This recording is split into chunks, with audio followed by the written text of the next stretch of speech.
Fleet Street at midnight, the lamps hunched against rain. I followed a rhythm of footsteps that were not my own and felt the city tighten like a fist. A scrap of white on the gutter caught my eye, a calling card, edges spotted with ink. The name was smudged, the impression deliberate, or panicked. I picked it up with gloved fingers.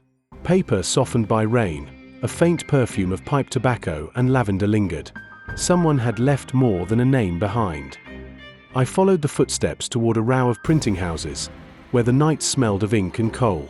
The presses kept their slow, methodical heartbeat. At the press doorway, an ink-smudged compositor watched me with narrowed eyes. He would not speak for nothing.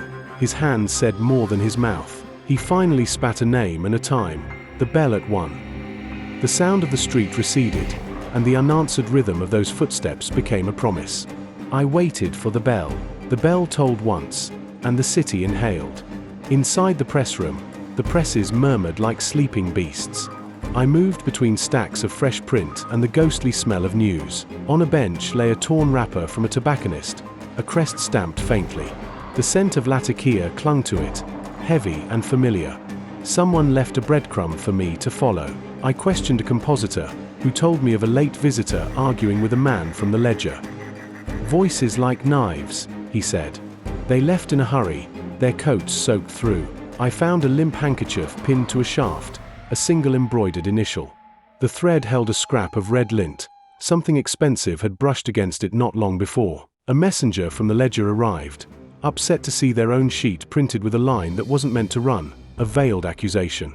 I folded the paper and read between the lines. The column pointed like a finger toward a tobacconist on Fetter Lane. The scent, the crest, the late visitors, they all converged on that door. I left with my coat collar up against the rain. The tobacconist's bell sighed when I pushed the door. Inside, jars of leaves glimmered like potions.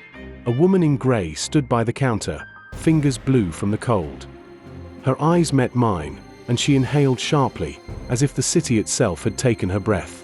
She admitted seeing two men argue, one tall and one with a limp, by the church steps. She pressed a coin into my hand, a pipe cleaner hidden inside. Telltale ash on the wrapper matched the press room scrap. The limp suggested a limp in the suspect's gait. Details stitched the past to the present. She warned me to be careful. "They whisper in the ledger's rooms," she said, "and they pay men to keep their mouths shut." Her breath fogged the shop window. Outside, a carriage rolled past. A scrap of something fell from her sleeve as she reached for the bell, a ribbon, crimson and frayed. She claimed ignorance, but her fingers betrayed a knot of worry. Her final glance pushed me toward the church tower, where the bell had rung. "If you go, look for the limp and the ledger," she said. I stepped back into the rain and kept my head down. At the churchyard, the bell house door hung ajar. Wood smelled of damp and old mortar. I could hear, beneath the bell's echo, a soft metallic whisper, the turning of a key. Inside, a ledger lay open on a stone bench, names and payments written in a hurried hand. Margins scratched with phrases like quiet and task completed. This was not bookkeeping, it was instruction. I heard a shuffle and turned in time to catch a man with a limp ducking up the spiral stairs. He wore a heavy coat, collar turned up. His limp was deliberate enough to be remembered now. I followed him onto the roof, where rain made the tiles treacherous. He turned, and I saw a face I knew from the ledger's mezzanine, calm, tired, not wicked but desperate. He confessed quietly, a ledger of names, payments for silence, blackmail dressed as journalism. He placed blame on a name I had not expected. The motive smelled of family secrets. His eyes shifted toward the river and a private club where the ledger's patrons gathered. He said one last thing, a street name and a promise, then slipped into the dark. I knew where I had to go next. The private club smelled of brandy and satin. Gentlemen argued with the same greed that prints headlines. I entered and let the room notice me before I spoke their names aloud. I produced the ledger page and named the payments. Faces paled, a hush fell like dust. One man stood and laughed until the laugh broke, and the room found its teeth again. Confrontation became bargaining. Names were bartered, reputations traded for silence.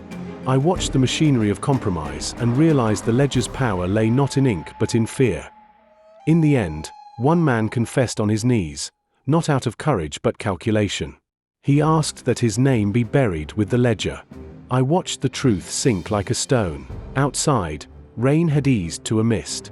I folded the ledger and left it where it would be found by the right hands, not mine to judge entirely, only to expose what had been hidden. I stood on Fleet Street and listened. The footsteps had stopped, but their echo remained, a lesson carved into the cobbles. I folded my collar, the city exhaled, and I walked on to the next case. Please like and subscribe.